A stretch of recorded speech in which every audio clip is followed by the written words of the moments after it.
Yes, so I'm just going to rehearse some basic psychoanalytic insights actually, yeah, on the whole process of what I call the short circuit between psychoanalysis, Islam, Judaism, Christianity, and finally a free world.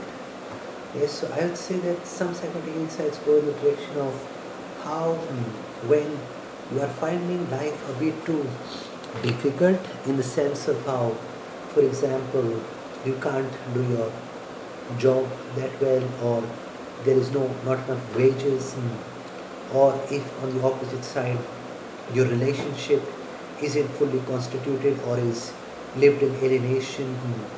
Alienation becomes, of course, the also the problem of say religious commitment being preserved to just the public commitment to the religion without all its private beauties. Yeah, apart from these sublime gestures, like for example receiving a phone call by your lover, or speaking in French class with a friend. Yeah, suppose you don't have all of this. Yeah, I call it a psychotic mess.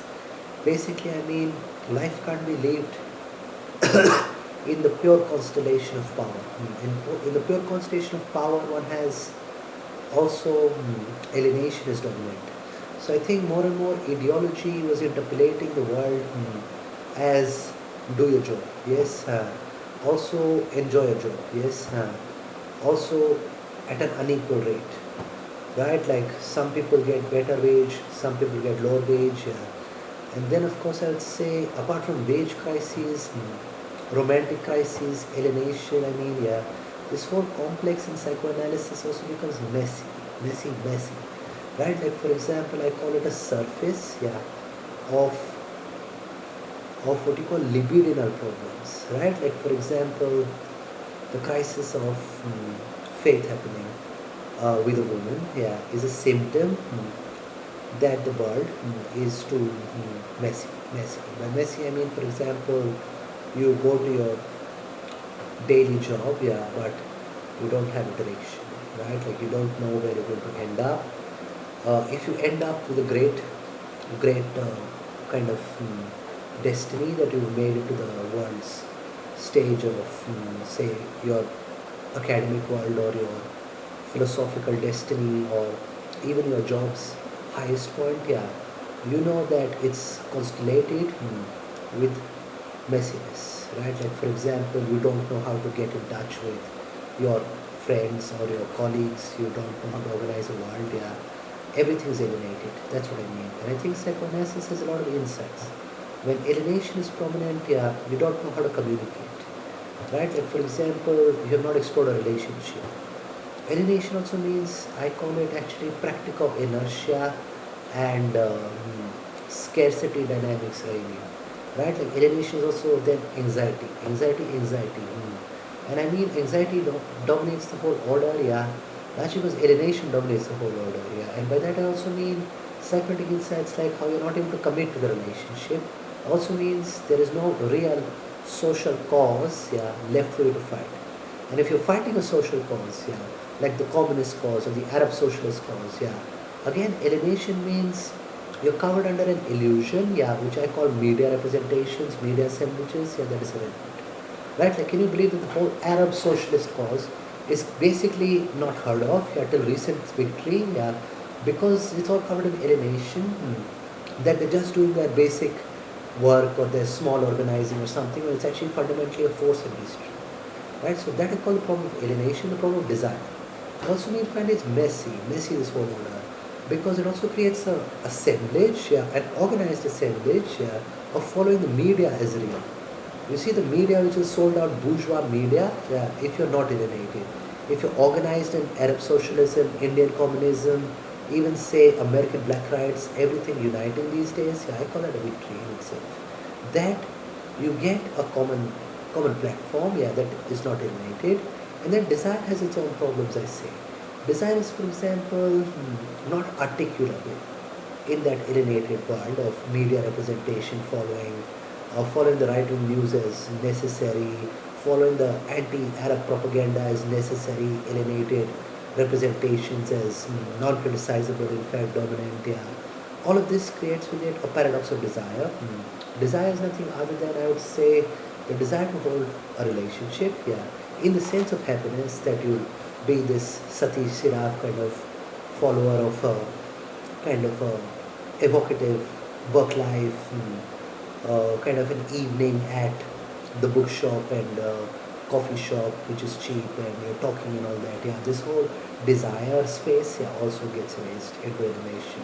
And then, of course, a fantasy remains, yeah, that there is someone who comes into your fantasy, like a few viewing or something, fit the fantasy, and you're looking for the number, will it ever work out, this, that, yeah. I call all this paradox of alienation, paradox of desire. By paradox of desire, I also mean when desire does not fulfill its function, right? There is no desire. It also means that desire is always surreptitiously hiding some kind of space or interspace, yeah, of the paradox, yeah, will desire accomplish itself. Not do not let go to your desire, yeah. Do not let go of your desire. Also, there is no real desire. By which I mean desire is a new form in Islam, also Judaism, that I preach, yeah. And also worldwide, I think desire is back. Desire in the true sense. Desire as articulable relationships is back, and I feel that therefore I'm in love. Therefore I'm in fact in collective love, yeah, with a lot of women, because desire is in a unique constellation with surplus value, yeah. Not in the sense that desire is surplus enjoyment, unencumbered as authoritarianism, which does not have desire. In the sense that we cannot desire. We can only desire fascism. By which I mean also there is no real desire. There's only a space of fantasy, which is of course ideological fantasy by the end of it, of media representations, dominant right wing, all of that. When the real forces of the left, yeah, are left without desire. Yeah? And so desire happens to be a politics, yeah, which is now in surplus value. Why should articulated to the horizon of American capitalism? Desire is N magazine, fashion, all of this is back. And I can tell it's back largely because one feels happy in life. Or if not happy in life, one desires more. One desires more. One desires more, like for example, one desires to have a pastry, one desires to have coffee, one desires to have an intellectual conversation, one desires to write, one desires to listen to music, yeah. Everything in perfect freedom, which I think is also the paradox of freedom, finally. The paradox of freedom is when there is no freedom. There is no freedom. Freedom is not love. Freedom is simply the freedom to live the alienated, desireless, low wage, unequal rate of exploitation life. Freedom truly arises when desire and love, yeah, is articulated in a satisfied way. Right? Even the imagination sustained as real, yeah, is the real of desire.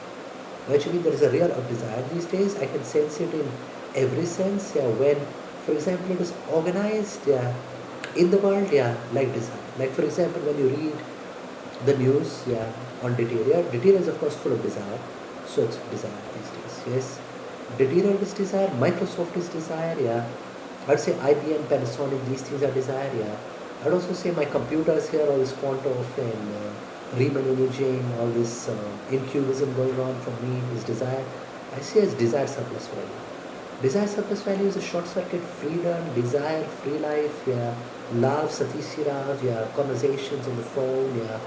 All of this sustained, yeah, by desire praxis. I mean, desire praxis is when, for example, you look at feminine photographs and you do incubism. That alone is enough to free the world in an image of Christ. I mean, or an image of Prophet that I am, of course, called in the Quran. Yeah, even the desire, yeah, that your name is structured like a desire function, in the sense that there is something really beautiful about women. Yeah, like I see Maria Pen on this photograph, or Maria Lang on the photograph, and there's something utopian about it. That utopia sustains desire, and that desire sustains utopia, and that's what I call in psychoanalysis purely free will, right? When desire works out, just desiring sense of the woman appearing in a graceful way or something, that I call grace also.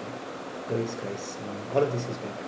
Not the really, really dominant order of alienation and anxiety. And with that, of course, panic attack, with that, of course, virtual terror of the media becoming a private crisis, yeah. All of that is failed. All of that is failed because it is an unjust order, sustained by largely, I would say, a lot of messy stuff. Right? Like the chain of equivalence in the world, was a chain of signifiers of messy kind of signifiers. When, for example, cheap capital, petty bourgeois people, are articulated with like a generalized disorder of life. Right? Disorder of life, I mean, in the generalized sense of a microphysics of power, which is anti-Arab, which is also equally American, anti-black, and India, anti-Islamic, anti-Islamic politics worldwide, anti-Jewish politics worldwide, and therefore anti-black politics worldwide. That is a microphysics of power which is changed into desire. Desire is simply falling in love. That's why I call it a revolution. And I thank you. I'll talk about it.